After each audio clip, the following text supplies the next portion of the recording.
अस्सलाम वालेकुम मेरे किसान भाइयों, आपको जदीद एग्री फार्मिंग में खुश आमदीद। आज से हम बहारिया मकई के बारे में एक वीडियोज़ बना रहे हैं। वीडियोज़ की सीरीज़ होगी जिसमें हमने तफसील से बताना है कि बहारिया मकई का कौन सा बीज पैदावार सलाहियत कितनी रखता है। आज हमारा टॉपिक भी यही है कि हमने बहारिया मकई के लिए किस बीज का इंतखाब करना है। बीज का इंतखाब तब होगा जब हमें पता होगा कि इस बीज की पैदावार सलाहियत क्या है, ये मुख्तलिफ़ बीमारियों के ख़िलाफ़ क़ुव्वत मुदाफ़ियत रखता है या नहीं रखता। आइए सबसे पहले हम डिस्कस करते हैं बहारिया मकई के बीज डिक्लाब का 6321 के बारे में। 6321 पिछले 2 सालों में आया है। नई वैरायटी है, बहुत ही अच्छा हाइब्रिड है।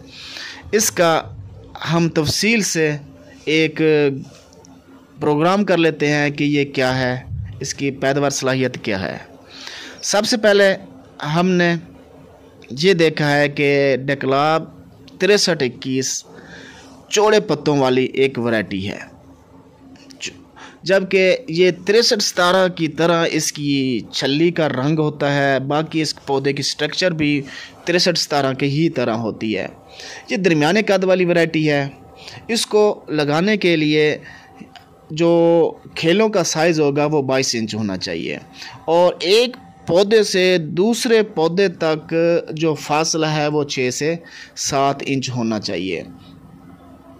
अमूमन हमने 1 एकड़ में जो पौधों की तादाद लगानी है वो कम से कम 35 से 36 हज़ार होने चाहिए, क्योंकि अच्छी पैदावार के लिए जितने पौधे होंगे, ख़ासकर 6321 के लिए जितने ज़्यादा पौधे होंगे उतनी ही अच्छी पैदावार आएगी। कम से कम हमें 33,000 से लेकर 36,000 तक पौधे लगाने चाहिए, तो इंशाल्लाह अच्छी पैदावार आएगी। अब देखते हैं कि इसकी पैदावार सलाहियत कितनी है। इसकी पैदावार सलाहियत जो है वो 140 से लेकर 145 मन तक है।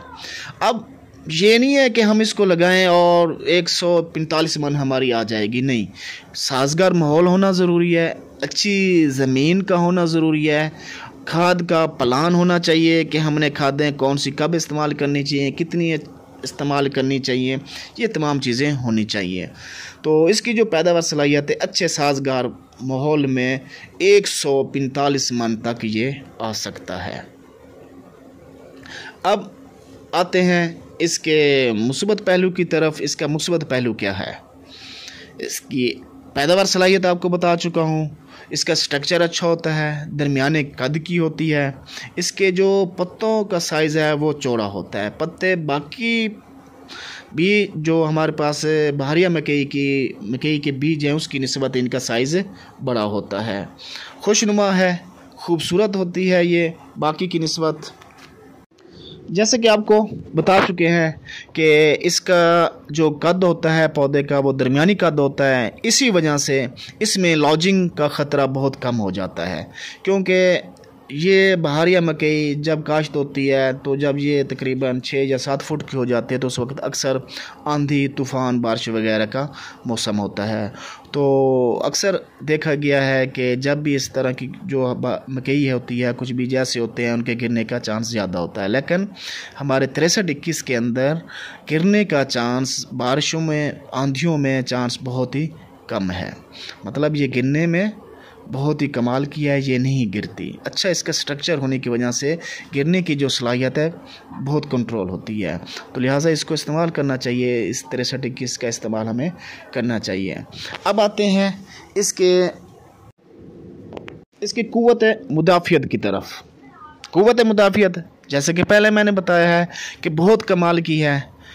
सुंडियों, ख़ासकर फॉल आर्मी वर्म के ख़िलाफ़ इसकी क़ुव्वत मुदाफ़ियत बहुत ज़्यादा है। बाकी मकई के, बहारिया मकई के जो बीज होते हैं, बाकी जो पौधे होते हैं 6317 है या 7024 है, उसकी निस्बत ये फॉल आर्मी को काफ़ी बेहतर अंदाज में उसका दिफा कर सकता है। मतलब इसके ऊपर अगर वहाँ पर ज़्यादा अटैक होता है तो इस पर कम अटैक होता है। फॉल आर्मी वार्म का एक सुंडी होती है जो कि काफ़ी हमारी फसलों को नुकसान पहुंचाती है। तो जब ये वाले जो हमारे पौधे होंगे तो इसके ऊपर उसका अटैक कम होगा। इसके अलावा हम आते हैं इसके मेन करैक्टर की तरफ। इसका मेन करैक्टर जो कंपनी क्लेम करती है कि ये गर्मी बर्दाश्त करने की सलाहियत रखती है। गर्मी बर्दाश्त करने की सलाहियत रखती है, मतलब जितनी गर्मी होगी ये उसको बर्दाश्त कर जाएगी। मतलब ये इसको अगर पिछेती भी काश्त करते हैं तो गर्मी बर्दाश्त करने की इसके अंदर सलाहियत है। अब आते हैं इसके कुछ मनफी पहलुओं की तरफ। मनफी पहलू ये होते हैं कि इसमें जो सबसे बड़ा इसमें मनफी पहलू है वो यही है कि ये पानी बहुत ज़्यादा मिकदार में इस्तेमाल करता है। इसके लिए बाकी मकई की निस्बत इसको हमने पानी 2 से 4 पानी हमने ज़्यादा लगाने हैं, क्योंकि ये इसके पौधे बहुत जल्द डिहाइड्रेशन का शिकार हो जाते हैं। तो लिहाजा इसके लिए हमें पानी की ज़्यादा लगाने चाहिए।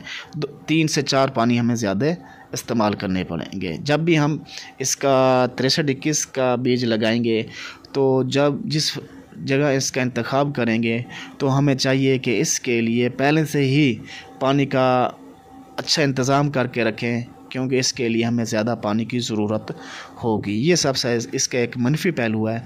एक इसका और भी मनफी पहलू है कि इसके पत्ते जो हैं वो थोड़े से इकट्ठे होने शुरू हो जाते हैं।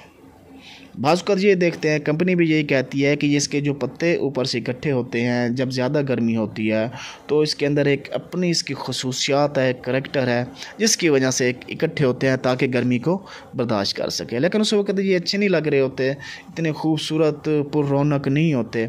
इसका कंपनी तो यही कहती है कि नहीं, ये इसका कोई फॉल्ट नहीं है, ये इसका मनफी पहलू नहीं है, बल्कि ये इसकी खसूसियात है, क्योंकि हमने इसके बीज का जो करैक्टर है वो इसी वजह से बनाया है कि ये इसको गर्मी से बचाए। इसलिए इसके पत्ते जो हैं वो ऊपर से इकट्ठे होना शुरू हो जाते हैं, रोल हो जाते हैं, तो ताकि गर्मी को बर्दाश्त कर सके। 6321 को मीरा ज़मीन में लगाना चाहिए, ज़रखेज़ रकबे में लगाना चाहिए। पक्के वाट के रकबे में इसका इस्तेमाल नहीं करना चाहिए, क्योंकि पक्के वाट के लिए ये कामयाब नहीं है। उम्मीद है आपको तमाम जितनी भी हमने मालूमात दी है आपको पसंद आई होंगी। आखिर में आप लोगों से एक गुजारिश है जो पहले भी करते हैं कि इस चैनल को ज़रूर सब्सक्राइब करें ताकि जब भी नई वीडियो आए आपकी स्क्रीन पर शो हो जाए। जी शुक्रिया, दुआओं में याद रखिए। अल्लाह हाफिज़।